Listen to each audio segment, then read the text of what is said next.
আসসালামু আলাইকুম। আশা করি সবাই ভালো আছেন।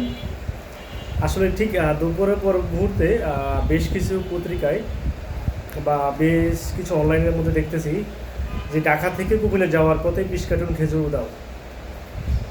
আমার তো মনে হয় এখন শব্দ সেন্সিটিভ যে হাসান আবদুল্লাহ ভাই কেন খেজুরের নাম নিল, এখন বাংলাদেশের সব খেজুর চোদ্দরা খাচ্ছে। আসলে এই জাতি কখনো পরিবর্তন হবে না যে এটা বরকতের পাশে ওরা চুরি করে। আমি আমার স্বাধীনতা আমার বয়স যতটুকু হয়েছে আমি কখনো এই দেখি নাই যে সরকার থেকে খেজুর আসে, সেই খেজুর বিভিন্ন জেলায় জেলায় বিভিন্ন ওয়ার্ডে ওয়ার্ডে দেওয়া হয়। এই ফার্স্ট দেখলাম একমাত্র হাসান আবদুল্লাহ ভাইয়ের জন্য। তো আমি মনে করবো আসলে যারা এই ধরনের চুরি করতো, আমরা মনে করবো আমরা এতদিন চোরের সমুদ্রে বসবাস করতেছি।